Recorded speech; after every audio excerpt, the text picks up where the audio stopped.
जय श्री राधे।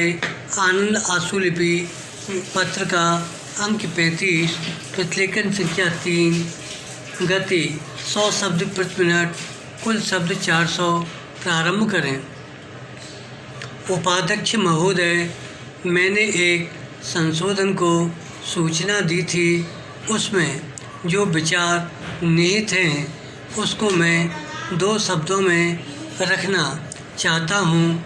इस विवाद ने जिस तरह का स्वरूप धारण किया है, मैं समझता हूँ कि मेरे मित्र श्री प्रकाशवीर शास्त्री ने जब यह प्रस्ताव प्रस्तुत किया था तो शायद उन्हें इस बात की कल्पना नहीं होगी कि यह विवाद इस तरह का रूप धारण कर लेगा। विराम। जिस भावना से प्रेरित होकर यह प्रस्ताव सदन के सामने उपस्थित किया गया है, उसमें उत्तर और दक्षिण के बीच में कोई नया विवाद खड़ा करने की कल्पना नहीं है। हमारे देश ने 1000 वर्ष के पश्चात फिर से राजनीतिक एकता प्राप्त की है और एकता को बद्धमूल करने की आज आवश्यकता है।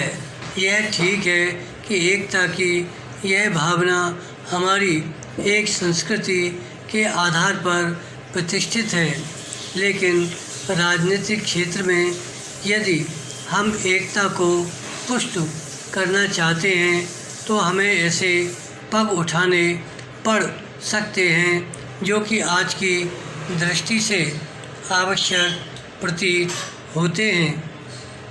पैरा।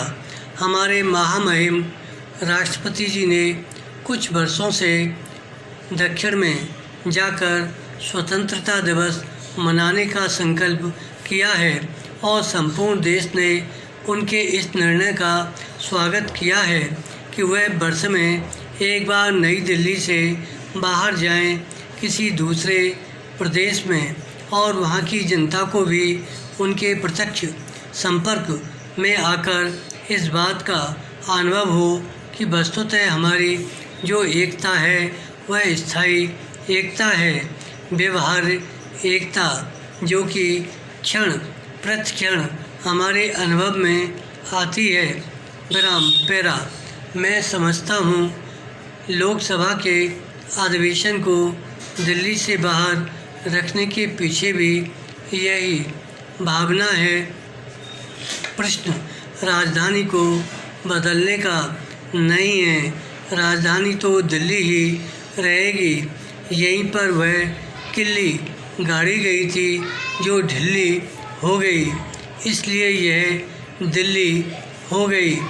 वह कील तो अभी तक गड़ी है और उसको उखाड़ने का कोई प्रयत्न हो भी नहीं रहा है और करना भी नहीं चाहिए। प्रश्न तो केवल इतना है कि क्या हमारे लिए लोकसभा का एक अधिवेशन बंगलौर में या हैदराबाद में करना संभव है।